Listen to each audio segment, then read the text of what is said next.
الحمدللہ والصلاة والسلام علی رسولہ الکریم وعلی آلہ واصحابہ اجمعین اما بعد فاعوذ باللہ من الشیطان الرجیم بسم اللہ الرحمن الرحیم ان السمع والبصر والفؤاد کل اولئک کان عنہ مسئولا۔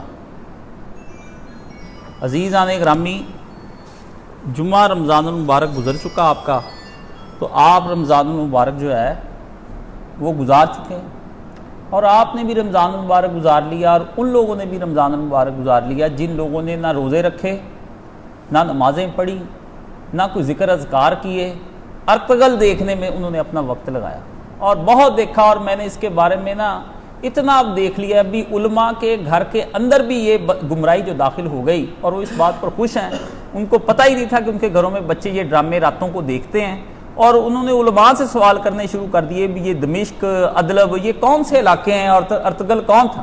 تو کہتے جب میں نے کھوج کی تو پتہ چلا کہ بچے رمضان کی راتوں میں ارتگل دیکھتے رہے۔ مجھے خوشی ہوئی کہ انہوں نے یہ سوال مجھ سے کی، انا للہ و انا الیہ راجعون۔ بس کچھ نہیں، اسلام کا مرثیہ پڑھنا چاہیے کہ جنہوں نے اسلام کو بچانا تھا، اوروں کی نسلوں کو انہوں نے کیا بچانا ہے؟ نہ وہ خود بچے، نہ ان کی اولادیں ان کے بچ سکیں۔ گھر تو فتنہ اس قدر پھیل گیا ہے کہ اب علماء کو بھی نہیں پتہ چلتا بھی ان کے گھروں میں کیا ہوتا ہے۔ کیوں؟ ان کے بچوں کے ہاتھوں کے اندر موبائل آ گئے ہیں، ٹی وی سے وہ بند کر لیتے ہیں اور اس کو روک دیتے ہیں ٹی وی کہ ٹی وی نہیں دیکھنا جی، ٹی وی ٹھیک ہے جی آپ نکال دیں گھر سے، لیکن بچے کی پہنچ میں ٹی وی نہیں، کیبل کی بات نہیں تھی، بچے کی پہنچ میں وہ الیکٹرانک میڈیا تھا جس کا کوئی بھی طریقہ تھا جس کے ذریعے سے اس نے سارا کچھ کام اپنا کر لیا۔ کمپیوٹر پہ پڑھائی کے دوران اس نے کر لیا، آپ آئے اس نے آ کے اس وقت لیپ ٹاپ پر کچھ اور کھول لیا، جب آپ چلے گئے انہوں نے کچھ اور کر لیا۔ اور یہ تماشے ہم بھی کرتے رہے ہیں۔ بچپن میں جب ہم دیکھتے تھے، ہم نے کوئی کتاب رسالہ پڑھنے کی کوشش کرنی تو وہ رسالہ ہم نے کتاب میں چھپا کے پڑھنا، بھی گھر والوں کو پتا چلے بھی یہ ہم یہ پڑھ رہے اور رسالہ اس میں، یعنی یہ کرتوتیں ہمارے گھروں میں بھی ہوتی ہیں، یہ کالے کارنامے باہر بھی ہو رہے ہیں، ہم سب امت جو ہے اس کے اندر لپیٹ میں آ چکے ہیں اور یہ صورتحال چل رہی ہے۔ سوال یہ ہے کہ جن لوگوں نے ارتگل دیکھا ان سے میں نے اب پوچھنا ہے کہ جو ہماری اس جمعے کے اوپر بڑے معترض تھے، بھی صاحب نے جمعہ کیوں پڑھایا جی؟ میں نے تو جمعہ یہ دو ٹائیاں ڈال دی کہ یا ارتگل یا قرآن مجید، دونوں میں سے ایک کا فیصلہ کرو کہ رمضان میں تم نے کیا کرنا ہے دونوں میں سے، اور اس کے بارے میں اب ارتگل والوں سے یہ سوال ہے کہ ارتگل دیکھ لیا آپ نے بھی، ہمارا بھی رمضان گزر گیا، ہم نے بھی اپنے لوگوں کو قرآن مجید اور سب چیزیں پڑھا دی، اس پر سوال پھر ہم ان سے پوچھتے کہ اب آپ کی ارتگل دیکھنے کے بعد ایمانی حالت کیا رہی، اس کے بارے میں بتائیں، اور یقین کی دولت آپ کے پاس کس قدر ہاتھ میں آئی، جو قرآن مجید میں شروع میں اللہ نے کہا کہ وہ یؤمنون اور یوقنون کے جو لفظ استعمال کیے ہیں کہ ایمان اور یقین میں کس طرح آپ کا اضافہ ہو گیا، اور ہم نے ایمان اور یقین وہ تسلیم کرنا ہے جس کی تعریف قرآن اور سنت میں کی گئی ہے کہ یہ ایمان ہے۔ آپ کے جذبات کا نام ایمان نہیں ہے، آپ کے نسلی تعصبات کا نام ایمان نہیں ہے، آپ کو اکساہٹ کا نام ایمان نہیں کہ آپ گرم ہو گئے اس کو ایمان کی حرارت کہتے ہیں، نہیں، اس کو ایمان کی حرارت نہیں کہتے، اس کو نسلی تعصب کہتے ہیں اور اس کو نفسانیت کہتے ہیں جس کو آپ ایمان کیا۔ ایمان آپ کا بڑھ گیا اور اب آپ کے جو معمولات ہیں سارے دن کے وہ نبی کریم صلی اللہ علیہ وآلہ وسلم کی طرح معمولات ہو گئے کہ آپ صبح تہجد کے وقت اٹھ رہے ہیں اور وہ ساری دعائیں پڑھیں جو رسول اللہ نے پڑھی ہیں، آپ نے فجریں پڑھنی شروع کر دی، آپ کی اشراق چاشت میں اب اضافہ ہو گیا ایمانی حالت کے بعد، تو یہ نتیجے ہونے چاہیے نا دنیا کے اندر، اور آپ نے سمجھ لیا کہ اب مجھے دن اور رات اپنے نبی پاک صلی اللہ علیہ وسلم کی طرح گزارنے۔ ارتگل دیکھنے کے بعد اگر ایمان کے اندر سے یہ چیزیں برآمد ہو گئیں تو وہ ایمان ہے، اگر اندر سے یہ چیزیں ایمان نے ان چیزوں کو جنم نہیں دیا وہ ایمان نہیں، وہ آپ کے گرم نسلی متعصب جذبات ہیں جن کے ذریعے سے آپ اپنے آپ کو گرم رکھتے ہیں، اور آپ کے اندر ایک غالب و مغلوب کی نفسیات چھائی ہوئی ہے، اس کی بنیاد پر آپ نے یہ سارا کام کیا ہے۔ اگر آپ رات کو جلدی سونے لگ گئے ہیں، آپ کو اپنی عشاء کی حفاظت محسوس کرنے لگ گئے ہیں، اور اس کے بعد آپ نے فیس بک چلانی چھوڑ دی، واٹس ایپ چھوڑ دیا، بالکل حضور نے فرمایا لا یعنی اور دنیا کی گفتگو مت کرے آدمی۔ اگر کسی نے کوئی عشاء کے بعد کوئی کام نیک کرنا ہے تو وہ رات کو 4 سورتیں پڑھ کر سوئے، آپ نے وہ 4 سورتیں شروع کر لی۔ ایمان کا جذبہ آپ کو ظاہری طور پر نیکیوں پر لے آیا کہ نہیں، کہ ابھی آپ باطنی نیکیوں کی طرف ہی آپ نے سفر کرنے شروع کر دیے؟ ایمان کا جذبہ کب اور کہاں تک آپ کا ایمان کا جذبہ باقی رہ گیا ہے؟ اب آپ تہجد گزار ہو گئے ہیں جی، یہاں اب آپ نے سنت کے مطابق اپنی زندگی شروع کر لی، خود ساختہ نہیں، ایک خود ساختہ زندگی ہے جس کو بدعت کہتے ہیں۔ حضور علیہ السلام نے جو بدعت کی تعریف فرمائی ہے وہ دین کے اندر نئی شے ہے نا، جب آپ دین سے ہٹ کر زندگی گزارتے ہیں وہ بدعت ہی ہے۔ کوئی اہل حدیث اپنے آپ کو یہ نہ کہے کہ بریلوی جو کرتے ہیں وہ بدعت ہے، شیعہ جو کرتے ہیں وہ بدعت ہے، بدعت ہر وہ شے کہ ایک آدمی اپنی زندگی اپنی مرضی سے جب وہ گزارنے کے لیے شروع کر دیتا ہے وہ بدعتی ہو گیا. کہتے بدعتی کی توبہ قبول نہیں. بدعتی کی توبہ کیسے قبول ہوگی؟ وہ من مرضی کی زندگی گزار ہے. آپ بدعتی ہیں. عقیدہ آپ اپنے اوپر لیبل کوئی لگا لیں کہ میں اہل حدیث ہوں, میں فلاں ہوں, میں فلاں ہوں. آپ بدعتی ہو چکے اور آپ بدعتی ہیں, اور آپ اپنا کام بتائیں اب کہ احادیث کی روشنی میں آپ نے اپنی زندگی کا کوئی آغاز کر لیا اور اب اس کے بعد پھر آپ تہجد گزار ہو گئے. اگلا سوال پھر انہی ارتگل والوں سے ہمارا کہ اب آپ نے قرآن مجید کی کس تفسیر سے آغاز کر دیا کہ یار ارتگل دیکھنے کے بعد میرے اندر یہ شے پیدا ہوئی ہے کہ اب میں قرآن مجید کی ایک نئی تفسیر لے کے انشاءاللہ العزیز پوری کی پوری قرآن کا فہم سمجھنے کی کوشش کروں گا. وہ قرآن جس کو ارتگل نتیجہ ہے, اگر بات بھی آپ سمجھے, کیونکہ اس کے اندر جہاد ہی زیادہ دکھایا گیا نا. جہاد تو ذروۃ الاسلام ہے. نبی پاک سے آئے حضرت جبریل امین اور آ کر پوچھا اللہ کے رسول جہاد کیا ہے؟ آپ نے ذروۃ الاسلام, اسلام کی چوٹی ہے. اور بنیادیں نبی علیہ الصلوۃ والسلام نے بنی الاسلام علی خمس, حضور نے فرمایا بنیادیں اور ہیں بلندی اور ہے. بنیادیں جب نبی علیہ الصلوۃ والسلام نے اس کے بارے میں بتائیں وہ حدیث پڑھنے کے قابل ہے. اور افسوس پوری امت مسلمہ اگر صرف اسے ایک حدیث کو پڑھ جائے اور اپنی نسلوں کو باپ بیٹھ کے سنا جائے, میں کہتا ہوں وہ حدیث ہی دنیا میں کافی. جبریل امین نے آ کے رسول اللہ سے سوال کیا اور رسول اللہ نے ان کے جواب دیے. کوئی بندہ ایسا نہیں جس کو حدیث جبریل یاد ہو یا حدیث جبریل کا پتہ ہو. اور پورا ایمان کی دولت اس ایک حدیث, لمبی حدیث ہے, اس ایک حدیث کے اندر آ گئی. اور کاش وہ ایک حدیث ہی ساری زندگی میں پڑھ لیتے. میں بندوں کو کہتا ہوں کہ آپ نے سارے حدیث کے ضرور مجموعے پڑھنے. میرے پاس بیٹھ کر اب 20-25 حدیثیں صرف سمجھ لیں کہ حدیث کے اندر کون سی کام کی باتیں, اگر انہیں کو رگڑی جائے تو اس کے اندر سے مشک کی طرح خوشبو آتی رہے گی. وہ چند حدیثیں تو ہیں جو انسان کی زندگی کو بدل دینے کے لیے کافی ہیں. تو فرمایا کہ وہ تم نے وہ جہاد کا جو تھا وہ تو تھا ابتدا قرآن, کہ قرآن پڑھنے والے, قرآن مجید میں کیا ہے کہ وہ قرآن مجید پڑھنے والے ہی اللہ کی راہوں میں جہاد کیا کرتے تھے. تفسیر کون سی کا آغاز تم نے شروع کر دیا؟ کوئی خریدی؟ ہم سے کہتے ہیں آپ گفٹ کر دیں. بڑے بڑے لوگ یہاں میرے پاس آتے ہیں, جی آپ ہمیں لغات القرآن دے دیں, آپ ہمیں فلانی تفسیر دے دیں اپنی لائبریری میں سے. کیسے دے دوں میں؟ اور میں نے تو محنت کر کے اپنی کمائیوں سے وہ تفسیریں اور وہ چیزیں لی ہیں. تم بدبختو گڑیاں باندھے پھرتے ہو لاکھوں کی, موبائل 80-80 ہزار کے, گھر کے اندر وہ سکرینیں لگا رکھی ہیں, بڑے بڑے مہنگے فرنیچر تمہارے ڈرائنگ روموں کے اندر. بیچو, بیچ کے کیوں نہیں کیوں تمہارے سامنے نزدیک وہ ان چیزوں کی اہمیت ہے, رسول اللہ کی چیزوں کی کوئی اہمیت نہیں ہے. بیویوں کے کانوں کے زیور بیچو نہیں. اس عورت کو جو جہنم لے جانے کا باعث تمہارے لیے بن رہی, اس کو تم سجاتے ہو, سوارتے ہو, ان کو اور جی بچیوں کے لیے رکھی, وہ بچیاں بھی جہنم میں چلی جانی ہیں, وہ لڑکے بھی جہنم میں. وہ پلاٹ بیچو نا جو تم لوگوں نے رکھے ہوئے ہیں. کہاں تمہاری وہ صدقے زکاتیں؟ پہلے تم پر ہی لاگو ہو جاتی تمہاری صدقے زکاتیں اگر تم لوگ اپنی صدقے زکاتوں سے اپنی کتابیں خرید لو. کوئی بندہ تفسیر لینے کا قائل نہیں. اور ابھی تک کوئی خوشخبری کسی طرف سے نہیں آئی. بھی کسی آدمی نے مجھے یہ کہا ہو جی کہ رمضان کے اندر میں نے تفسیر شروع کر لی تھی, اب میں تفسیر کا, میں نے قرآن ختم کر لیا, اب آپ نے قرآن سے میں جڑ گیا ہوں, اب میں تفسیر شروع کر دی. کوئی خوشخبری سنانے والا بدبخت نہیں رہ گیا. کس کو آواز دے؟ تو مسئلہ یہ ہے کہ اگر آپ نے ابھی تک تفسیر کا آغاز نہیں کیا, اور آپ دوسری نمبر کی چیز کہ آپ نے احادیث سیاح کا کوئی مجموعہ خرید لیا, تو اردو ترجمے والا کیسا مجھے ٹیلی فون کیا ہو کہ رمضان میں میرا حدیثوں پہ دل لگ گیا, نہیں, اس کے اوپر بھی کوئی لائبریری نہیں گھر میں تیار ہونے کی. ارتگل دیکھنے کے بعد کون سا ہوا کہ آپ نے مطالعہ کرنا شروع کر دیا کہ میں اب نبی سے جڑ جاؤں گا, نبی کے دین کی اتنی فکر ہے جی. اور ادھر سے یہ حالت ہو رہی ہے کہ نہیں جی وہ دینی ڈرامہ بہت بعد میں بات کروں گا دینی تھا یا نہیں. چلو تم نے دیکھا ہے, ہم نے تو رمضان جیسے گزارا بن دیکھے گزارا. تم لوگوں نے جو دیکھ کر گزارا, کون سے جذبات اندر تمہارے اندر پیدا ہوئے, کون سا دائیا پیدا ہوا جس دائیے سے اب تم دائیے حق بننے کے لیے تیار ہو گئے ہو. یہ سب سے بڑا مسئلہ تھا امت کا. میں نے کہا رمضان کے بعد خبر لوں گا. ذہن تو میرا اسی وقت بن گیا تھا کہ ان کی خبر لوں, ان کو چیلنج کر دوں کہ رمضان کے بعد تم لوگوں نے کیا کیا. اب رمضان کے دن گزر گئے, 4-5 دنوں کے بعد کوئی فیصلہ کیا ہے یا کوئی دماغ ٹھکانے آیا ہے کہ اس ڈرامے دیکھنے کے بعد, وقت ضائع کرنے کے بعد میں نے یہ پیدا کر لیا. اور تم میں سے کون ہے کہ جس نے فقہ کی ایک کتاب لے لی ہو کہ اور کچھ نہیں, اسلام کے بنیادی 5 ارکان, نماز, روزہ, حج, زکات, جہاد والی, یہ 5 ارکان کسی بندے نے ان کے مسائل سیکھ لیے کہ مجھ سے کہا کہ قائد صاحب یہ کتاب ہمیں کوئی ایسی بتائے جس کے اندر یہ بنیادی مسائل ہیں, ہم ان مسائل کو سمجھے تو صحیح. ہر سال میرا سر کھاتے ہیں بھی نماز کے اندر یہ ہو جائے, وضو کے اندر یہ. ابھی تو آپ کو یہی نہیں پتا کہ امام تیسری رکعت کے اندر ہے تو آپ باہر سے ہیں, کس طرح آپ نے ملنا ہے, پہلی رکعت میں آپ نے کیا پڑھنا ہے, دوسری میں کیا پڑھنا ہے, آپ کا تشہد وہ ہوگا یا نہیں ہوگا جو امام نے تشہد کیا ہے, کوئی سوالوں کے جواب نہیں. وضو آپ کے 40 سال پہلے بھی ٹوٹتے تھے, وہ آپ بھی ہم بتاتے ہیں. عورتیں حیض کے سوال ہم سے کر رہی ہیں, اور اچھی بڑی عمر گزر جانے کے بعد کہ میں روزہ کیسے رکھوں. میں پوچھتا ہوں جو پچھلے تجھے اتنے حیض آتے رہے وہ کس طرح تم کرتی رہی اپنے آپ کو پاک. مردوں کی جنابت ختم نہیں ہوئی، عورتوں کا حیض ابھی تک ختم نہیں ہوا، دماغوں میں حیض داخل ہو چکا ہے، وہ نہیں نکلنا، دماغوں میں جنابت داخل ہو چکی، وہ جنابت نہیں نکلنی کسی بھی زندگی میں، مسائل ہی نہیں پتا، روزہ کس طرح ٹوٹتا ہے، کس طرح جڑتا ہے، روزے کے اندر کیا کباتے، بار بار ریپیٹیشن، اور میں نے آپ کو ہر دفعہ گلا کرتا ہوں اور بار بار کرتا رہوں گا اور مرتے دم تک، اور لعنت برستی رہے گی مسلمانوں پر جب تک ان کو عیدین کی نماز تنہا پڑھنی نہیں آتی، اور جب تک کہ ان کو جنازے کی نماز تنہا پڑھنی نہیں آتی۔ وہ والدین اپنی اولاد کے لیے جہنم خرید کے دے کے جا رہے ہیں، جا کر اگر آپ نے اپنی اولادوں کو جنازہ اور عیدین نہیں نہ پڑھنی سکھائی، مسلمان کیوں کرسمس مناتے پھرتے ہیں، کس وجہ سے مناتے، دیوالیاں، دسہرے، وہ ان کے کافر مشرک جتنے بھی ہیں ان کے تہوار آپ منائیں، اور آپ کے تہوار میں وہ کبھی نہ آئے۔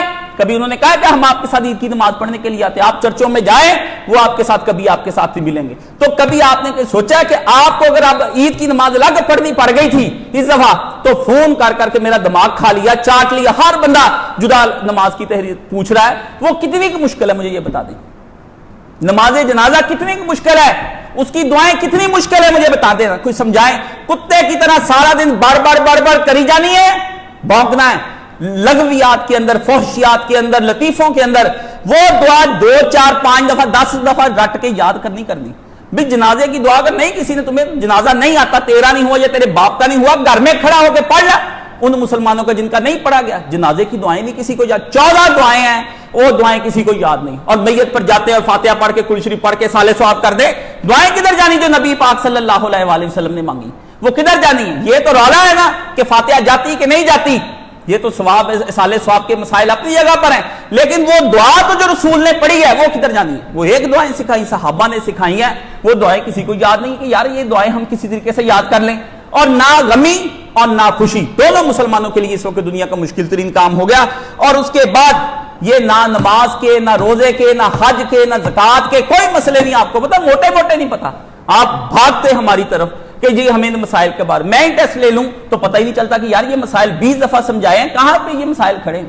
اور اس کے بعد آ جاتا ہے فقہ کے اندر، حدیث شریف کے اندر، حدیث ایمان کے اندر، کہ نبی علیہ السلام سے اس نے پوچھا مل احسان، جس کو آپ تصوف کہہ دیتے اپنی زبان کے اندر، کہ دل کی حالت کیا ہونی چاہیے؟ نبی پاک نے فرمایا کہ دل کی حالت یہ ہونی چاہیے کہ اللہ، پہلی حالت تو یہ ہے کہ یہ ہو کہ تو اللہ کو دیکھ رہا ہے، اتنی بلندی پر حضور پاک نے کہا تو کھڑا ہونا چاہیے کہ تو اللہ کو دیکھ رہا ہے، اور دوسری حالت آپ کی یہ ہونی چاہیے کہ نہیں تو نچلی لیول پر یہ ہے کہ اللہ تجھ کو دیکھ رہا ہے، چل یہی سمجھ لے اللہ تجھ کو دیکھ رہا ہے، اس کے درمیان میں اتنے لمبے فاصلے، لمبے چوڑے ہیں، وہ آپ کی دل کی دنیا بدلنے کے لیے کوئی سوال آیا کہ دل کی دنیا بدلنے، اس کو احسان کہتے ہیں، احسان یا تصوف دونوں میں سے جو مرضی نام رکھ لیں، آپ نے پھر کوئی کیا نہ، حدیث جبریل بھی ضائع ہو گئی، مسلمانوں کے پاس بنیادی شے کوئی نہیں، ارتگل دیکھنا ہے، اور ارتگل کا جہاد دیکھنا، اور اس میں سونی سی حلیمہ دیکھنی ہے، اور اب یقین جانے وہ آ جائیں گے ابھی پاکستان، انہوں نے آنا ہے، اور اس وقت عوام جیسے ٹوٹ کر ان کو سجدہ ہی نہ کر دے، اللہ پناہ دے جس طرح بنا لیا، سیکولر ملک کے سیکولر لوگ،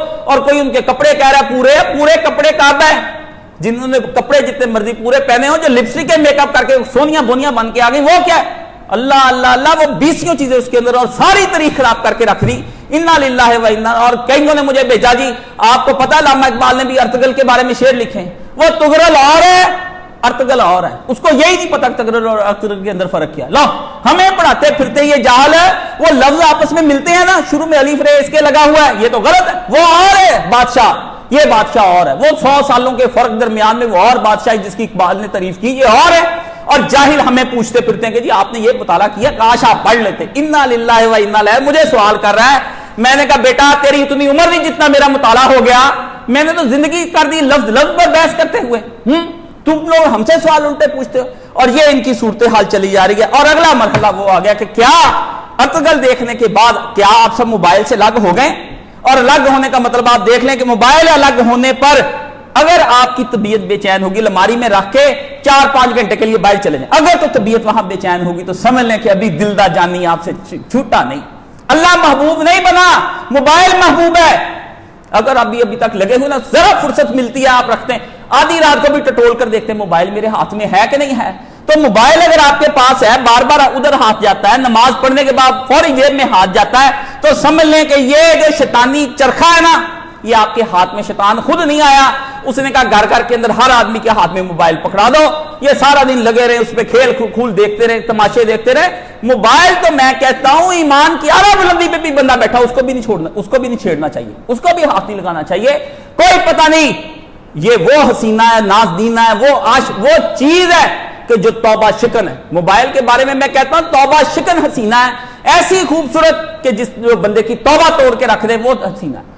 آپ اس کے بارے میں بے چین ہیں؟ اگر ابھی تک آپ بے چین ہیں تو آپ کے ہاتھ میں قرآن نہیں آیا، اس کی جگہ پہ تفسیر نہیں آئی، حدیث نہیں آئی، فقہ نہیں آئی، کوئی احسانات کی کتاب نہیں آئی، موبائل ابھی آپ کے ہاتھ میں چلا جا رہا ہے، اور اگر اس کو ہی آپ نے ذریعہ علم بنا لیا ہو تو 100 آپ پر افسوس اور 100 آپ پر تف ہے کہ ابھی تک آپ نے کچھ حاصل نہیں کیا۔ اور اس کے بارے میں اگر آپ کہتے ہیں کہ مجھے جی جذبہ جہاد پیدا ہوتا ہے، جذبہ جہاد کی تفہیم بنیاد کیا ہے یہ سوال پوچھنا ہے۔ جذبہ جہاد اسی کا سچا ہے جس نے دین کو پوری طرح پڑھا، اس کو سمجھا، اور اس کے اندر پھر ایک آگ لگ گئی کہ اللہ کے دین کو نافذ کرنا ہے۔ اور جہاد کے لیے کوئی ابھی ایک مقام ہے کہ تلوار سے جہاد کرنا ہے؟ تلوار سے جہاد کرنے کے لیے اپنے نفس سے لے کر میدان جنگ تک جانے کے لیے ہزاروں درجے ہیں جو ابھی تک تو نے طے نہیں کیا، تو وہاں تک جاتا ہے۔ ورنہ کیوں جہاد کے اندر اللہ کے پیارے نبی علیہ السلام نے فرمایا جو آدمی مسلمان بھی ہو اور میدان جہاد میں بھاگ جائے پیچھے موڑ کے، نبی علیہ السلام نے جنت کی جنت نہیں پائے گا، وہ جنت نہیں پائے گا۔ اس سے وہ اگر اس کے دل پر ایمان ہوتا، مضبوط اپنی جگہ پر کھڑا ہوتا، وہ وہی قتل ہو جاتا۔ بغورے کی سزا شریعت کے اندر بہت خوفناک قسم کی ہے کہ جو لوگوں کے بھی ہمتیں توڑ جائے، آپ بھی ہمت توڑ کے بھاگ جائے۔ کیوں؟ اس کی بنیاد مال ہے، دولت ہے، دنیا کے اندر جذبہ شہادت، اگر مرنا بھی چاہتا ہے اس لیے مرنا چاہتا ہے لوگ کہ بلے بلے بلے یہ اسلام کے لیے مر گیا۔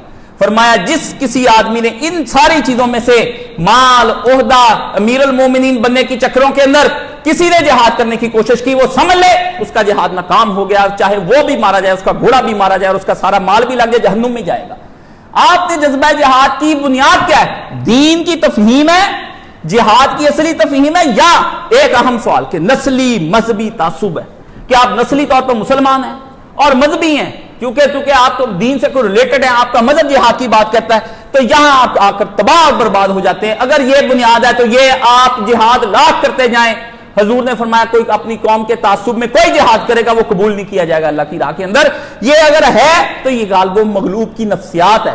کیا کہ جس طرح آپ کسی بھی قوم کے اوپر حملہ کر دے تو اس قوم کے بارے میں یہ ہوتا ہے وہ لازمی طور پر جان چھڑانا چاہتی، آپ پر کافر غالب آگے نا پوری دنیا سے مار پڑی، اس لیے آپ نسلی طور پر متعصب ہو جاتے ہیں بھی ہمیں کیوں مار پڑے یا جہاد کرنا ہے، اور جہاد ہونا بھی نہیں، ڈرامے دیکھنے سے جہاد پیدا ہوتا ہے۔ اللہ اللہ، اور جہاد کے اندر قدم مضبوط کرنے کے لیے قرآن پڑھنے پڑتے ہیں، یا راتوں کو وہ تہجد پڑھنی پڑتی۔ دو ہی تو چیزیں مسلمانوں کو جہاد کے موقع پر مضبوط رکھتی، اس لیے نبی علیہ السلام کے ابتدائی مکی دور کے اندر تہجد فرض تھی، ہر آدمی تہجد، اور نبی علیہ السلام کو اللہ نے کہا تھا کہ آپ کا جو مرید بن جائے، جو آپ کا صحابی بن جائے اور آپ پر ایمان لانے کی مکہ کے اندر دعوت کی بات کرتا ہے، آپ رات کو چکر لگایا کریں گے اور ان کے گھروں میں جا جا کے دیکھیں گے یہ نمازیں پڑھتے ہیں، تہجد پڑھتے ہیں کہ نہیں۔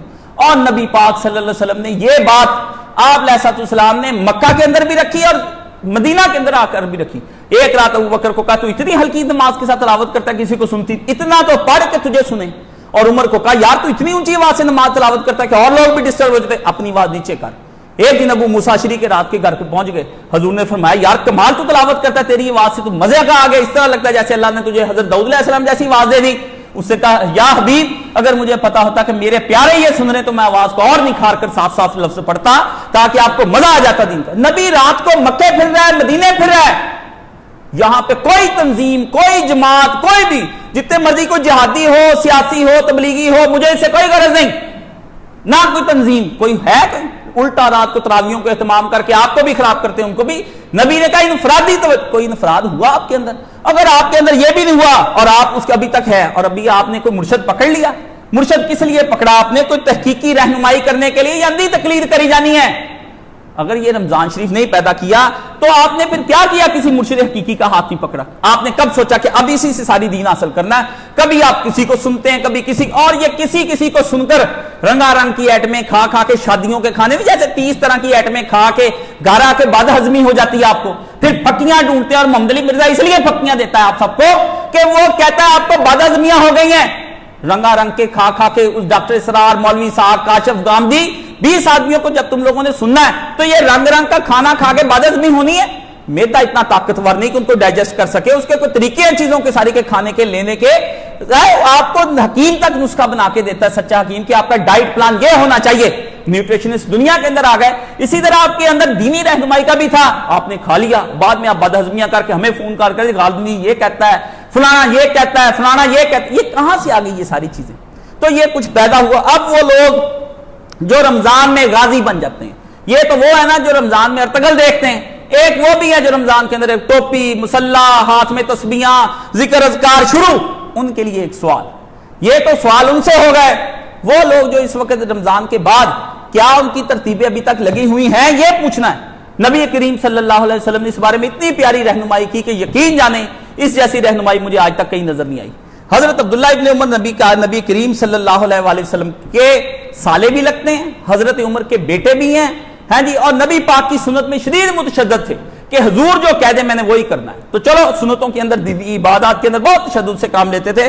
تو ایک دن نبی علیہ السلام نے ان سے کہا, عبداللہ تو اس شخص کی طرح نہ ہو جانا. نام نہیں لیا اس بندے کا آپ نے, جو تہجد پڑھتا تھا پھر اس نے رات کا قیام چھوڑ دیا.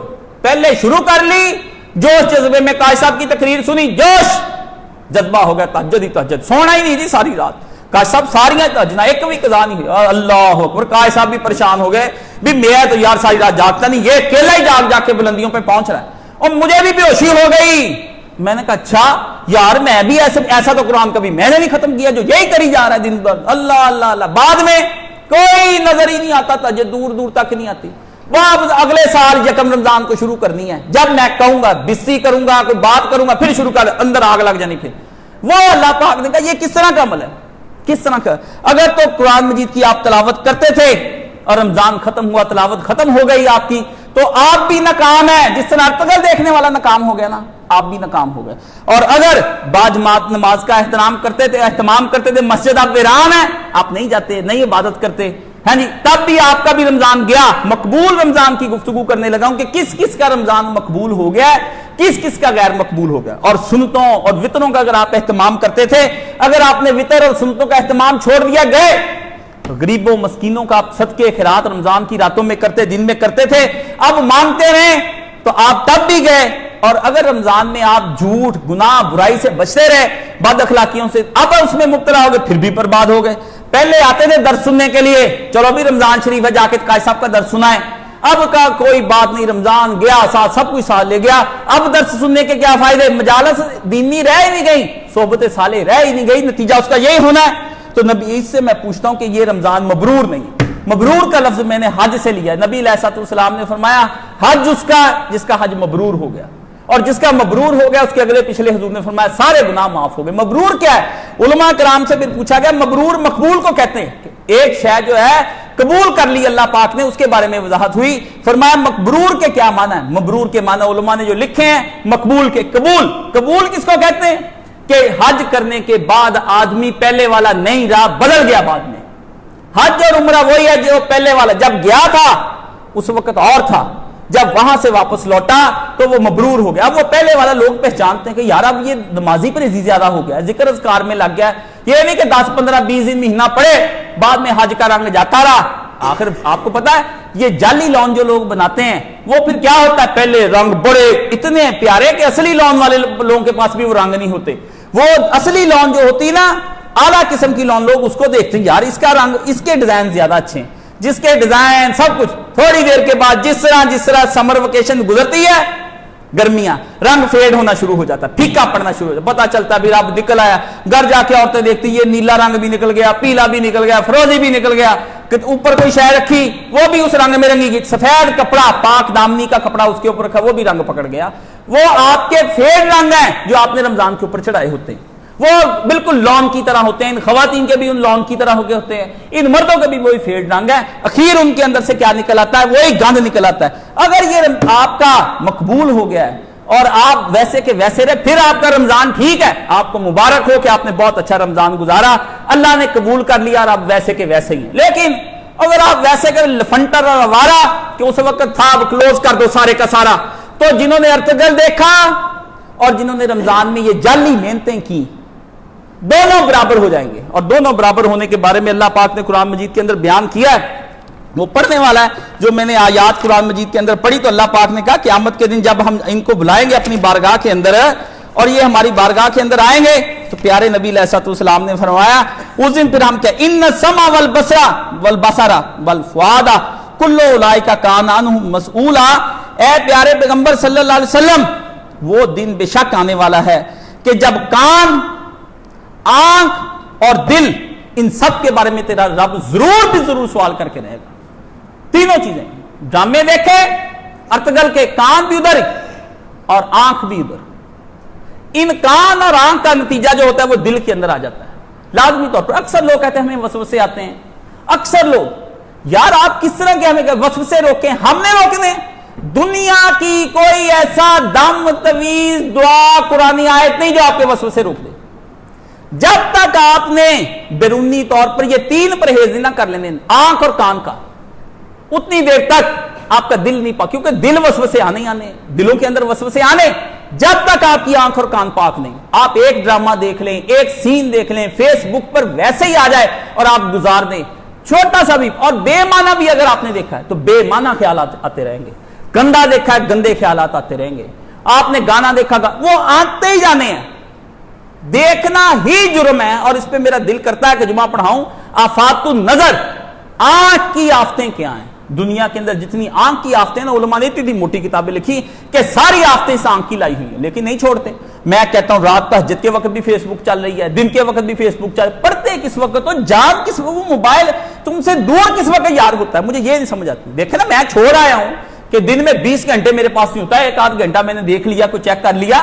آپ کس طرح لگے رہتے سارا دن اس کے اوپر لگے رہتے ہیں؟ تو فرمایا، اللہ نے فرمایا ان سے کہہ دیں کہ ارتگل جنہوں نے دیکھا اور والبصرا، اور جن لوگوں نے قرآن بھی دیکھا، والفؤادا، پھر نتیجہ دونوں کے دلوں کے اندر اٹھا اور ہوگا کیا؟ کل اولئک کان عنہ مسئولا. اس دن ہم ان سے ضرور پوچھ گچھ کر لیں گے، ان آنکھوں کی اور ان کانوں کی اور اس دل کی، کہ یہ تمہارے لیے کیا ہے. تو اگر تو آپ سب کچھ کر لیا آپ نے اور آپ کا رمضان مبرور ہو گیا، یہ آپ نے چیک کرنا ہے. میرے پاس کوئی لٹمس پیپر نہیں، ان بندوں کو تولنے کا کوئی لٹمس پیپر نہیں. یہ مجھ سے آپ چیک کر لیں. فرشتے بھی نہیں تول سکتے. یہ علم ہی نہیں اللہ نے کسی کو دیا. اس کا لٹمس پیپر چیک کرنا، اس کا پیمانہ صرف اللہ رب العزت کی ہاتھ میں. اگر آپ کہے ہو میں سمجھ گیا کاشف صاحب کیا چیز ہے، ہو جی ڈاکٹر صاحب کیا چیز ہے، آپ نے اگر یہ سمجھ لیا نا تو آپ نے خدا ہونے کا دعویٰ کر دیا. آپ کو کیا پتا میں کسی مجبوری میں کوئی گناہ کر رہا ہوں؟ آپ کس طرح کہہ سکتے ہیں کہ یہ گناہ جو ہے یہ انہوں نے اپنی رضامندی سے کیا ہے؟ میں کسی مجبوری سے میں نیکی کر رہا ہوں. آپ کیسے کہ میں اتنی لمبی داڑھی رکھ کے تسبیح رکھ کے آپ کو جتنا مرضی گمراہ کرنا، ہو نہیں رہے دنیا گمراہ. آپ نہیں کچھ کہہ سکتے کسی کے بارے میں. اللہ نے فرمایا مسئولا، وہ سوال ہم کریں گے قیامت کے دن، تیرا کام نہیں. آپ نے خود جاننا ہے کہ آپ کس مقام پر کھڑے ہیں. آپ نے خود جاننا. اور یہ ہماری ان کے دیکھنے والوں سے کوئی لڑائی نہیں، میرا کوئی جھگڑا نہیں. میں ان کی فکر کی ایک آنکھ کھولنا چاہتا ہوں کہ آپ لوگ یہ مذہبی دیکھ کے ڈرامے، حضرت عمر والی بھی سیریز اگر آپ دیکھتے تو کیا اس سے آپ کو حاصل ہوتا ہے؟ ساری فیک سیریز ہیں. میں نے آج نہیں 15-16 سال پہلے یہ میں نے سیریز وہ دیکھی. اور میسج فلم تو آپ نے پتہ نہیں اب دیکھی ہے، میں 1994-95 کی بات کروں، اس وقت دیکھی تھی. میرے دوست نے مجھے لا کر دی بھی یار ایک فلم آئی ہے جس کے اندر بڑی زبردست قسم کی ہے. اگر تم دیکھو، اسکول کے دوست نے کہا، اہل تشیع میں تھا، کہتا میرے وہاں کرنا لیبیا سے آئی ہے اور اس وقت یہ 83-84 میں غالباً اس وقت تیار ہوئی تو وہ پہنچی. اس نے مجھے اس وقت دکھائی، میں نے اس وقت بھی دیکھی. میں نے کہا یار اس سے حاصل تو کچھ نہیں ہوتا. دیکھی، سب کچھ دیکھا، نہ ایمان بڑھا نہ کم ہوا، کچھ بھی نہیں. کیوں؟ وہ کفر ہے. ایمان اسی چیز سے بڑھنا جو اللہ تعالیٰ نے قرآن مجید میں کہا کہ جب پھر ہماری آیتیں بندوں نے پڑھ لی اور پھر اس کے بعد میدان جنگ انہوں نے دیکھ لی، فساد ایمان، ان کا ایمان بڑھ گیا. ایمان آپ کا ادھر ہی کھڑا ہے جدھر آپ کھڑے ہیں فیک چیزیں پڑھنے کے بعد. اور اللہ کے نبی نے فرمایا صلی اللہ علیہ وسلم کہ اللہ کو سارے عملوں میں سے وہ عمل زیادہ محبوب ہے جو ایک تو ہمیشہ کیا جائے. یہ نہیں کہ رمضان آیا، حج کے محرم کے روزے، شوال آ گیا، آپ نے شروع کر لیا. اور دوسرا حضور نے فرمایا تھوڑا ہی کیوں نہ ہو. ادھر زور لگا دیا رمضان میں 15 رکھتے ہیں، اب 15 سیکنڈ کے لیے آنکھ بھی نہیں کھلتی. ادھر کوئی نماز نہیں انہوں نے قضا کی. جا مسجد کی، میں کہتا ہوں مسجد کی دہلیز ہی گھسا دی. اخیر مسجد کی انہوں نے نہیں بنا دی، پھر اگلے سال تک کسی ہی نہیں. انہوں نے کہا اب کوئی آتا نہیں، اب کوئی نہیں. حضور نے فرمایا ایک تھوڑا ہو اور ایک تسلسل کے ساتھ ہوتا رہے، ٹپ ٹپ ٹپ ٹپ قطرہ گرتا رہے تاکہ ایمان اور دل مضبوط رہے. اس لیے میں یہ کہتا ہوں کہ اب باتیں اپنی جگہ پہ کھڑی ہیں. اقبال نے کہا تھا نماز و روزہ و حج و قربانی سب باقی ہیں مگر تو باقی نہیں. سارا کچھ باقی ہے مگر تم باقی نہیں. اللہ تعالیٰ آپ کو رمضان نصیب کرے مبرور, اور ان کو عقل عطا فرمائے جنہوں نے رمضان کے اندر یہ ارتگل مرتگل نہیں دیکھے ہیں انہوں نے بیٹھ, ان کو بھی کوئی عقل دے. اگر تو کسی نے نصیحت لینی بات میں نے سنا دی, اگر نہیں نصیحت لینی اللہ جانے اور وہ جانے. ہمارا کام تو ہم تو حضور کو نیک و بد سمجھاتے جائیں گے ہیں. اگر آپ لوگ ہم سے نہیں مانتے تو ہمارا کام ہے آپ کو سمجھانا, ماننا ہے مانے, نہیں مانا نہ مانے, اللہ آپ کا وارث. لیکن یہ میں نے آپ کو بیدار کرنے والی آنکھ دے دی. خام خواہ یہ ڈرامے نہ دیکھیں. اب سعودی عربی بنا رہا ہے, وہ ترکیوں کے خلاف بنا رہا ہے, ترکی عربیوں کے خلاف بنا رہے ہیں, وہ انڈیا والے اپنے ہیرو کو آگے لا رہے ہیں, ادھر والے ادھر لے کے جا رہے ہیں. چکر چل گیا ساری قوم میں. پھر جب سارب کے ہیرو ہو گئے تو پھر پیچھے کون سا رہ جانا ہے؟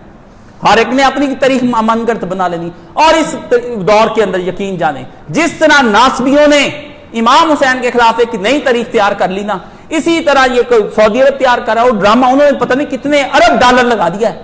اب ان کا بھی آ رہا ہے وہ انار کے نام سے کہ آگ پھڑکتی ہے, انہوں نے بھی تیار کر. کیوں؟ اس کے دیکھنے سے کھربوں روپے کا سرمایہ کاری. ایک تو جذبات بڑھتے ہیں, ان کی سلطنتیں محفوظ رہتی. ترکی کوئی بہت علامہ دام ہے, اب آ گیا کہ طیب رجب خان اردوگے تو وہ کیا کر لیا اس نے؟ کچھ بھی نہیں. آپ ہو گئے ناروں کی عادی. سلطان ایک ہی بڑکیں, کسی زمانے میں احمدی یاد تھا, کسی زمانے میں مہاتیر محمد تھا, ادھر ضیاء الحق بنا ہوا تھا, ادھر کرنل قذافی بنا ہوا تھا. آپ گدے ہی رہیں گے, سب زندگی گدے ہی رہیں گے. بالکل کھوتے بنا دیا آپ کو, بنائی رکھنا ہے انہوں نے, ڈراموں نے بنائی رکھا ہے. اسلام کے نام پر آپ کو گرم رکھنا ہے, اور نتیجہ پوری دنیا میں بمب, ذلیل و رسوا, بے عزتیاں, بچیاں ہماری آفیہ صدیقی جیسی وہ اٹھا کر لے گئے. اور یہ عمران خان آئے گا, لے آئے نا, نواز شریف نے نہیں لے کر آئے, یہ لے آئے. کوئی آپ کی ٹگے کی ویلیو نہیں. انہوں نے رکھا, انہوں نے کہا بھونک, انہوں نے ایک پالیسی بنائی ہے.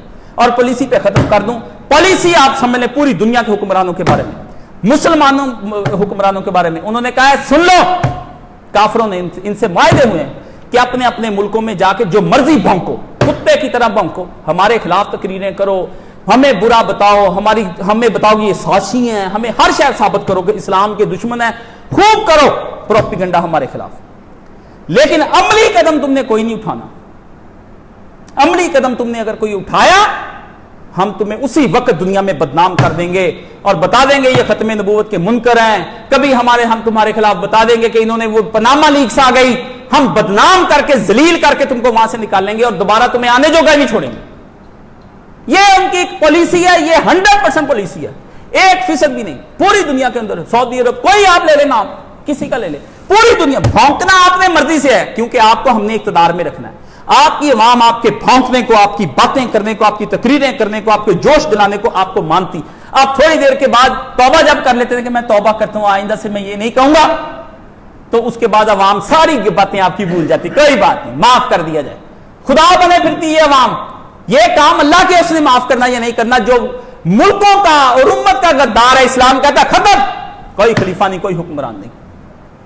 بس اس نے یہ ایک پالیسی رکھی, اور یہ پالیسی آپ مانتے جائیں, اس پالیسی میں آپ خوش رہیں. مجھے اللہ نے الحمدللہ اس پالیسی سے بچا لیا. میں 2-4 بندوں کا قائل تھا کسی زمانے کے اندر کہ یہ بندے اسلام کے ہیرو. اب میں نے وہ بھی توبہ کر لی, تہجد میں توبہ کی. میں نے کہا یا اللہ, میں پہلے یہ سمجھتا تھا اپنے علم کے مطابق یہ بندے, وہ تو بعد میں پتہ چلا ان لوگوں نے اسلام کا استعمال کس طریقے سے کیا اور کیا ظلم کیا اسلام کے ساتھ, اور امت کو بیوقوف بنایا اور ہماری نسلوں کو بیوقوف بنایا. اور یہ بیوقوف بنانے کے اندر اللہ پاک نے قرآن مجید کے اندر فرعون کے بارے میں بتایا کہ وہ اس قدر چلاک اور ہوشیار تھا, فخفف قوم میں ہی, اس نے اپنی قوم کو اتنا بیوقوف اللہ پاک کہتے بنایا تقریر کر کے کہ قوم بیوقوف بن گئی, اور اس کے ساتھ جا کے اس سمندر کے اندر ڈوب گئی حضرت موسیٰ کے مان قوم.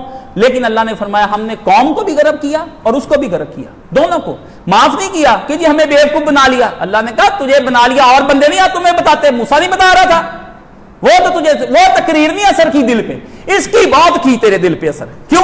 وہ تمہاری خواہشات کے مطابق تھی, یہ خواہشات کے خلاف تقریر تھی. اس لیے میں تقریریں آپ کی خواہشات کے کرتا ہوں خلاف.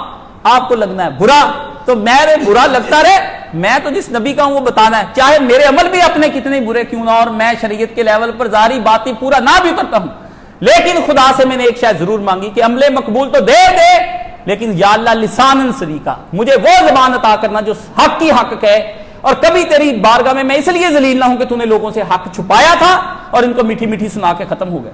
تو اللہ تعالیٰ مجھے اور آپ کو ایسے غیر مقبول عملوں سے مامون اور محفوظ فرمائے. رمضان کے غازی بننے کی بجائے اسلام کے غازی بننے کی توفیق عطا فرمائے. وآخر دعوانا ان الحمدللہ رب العالمین.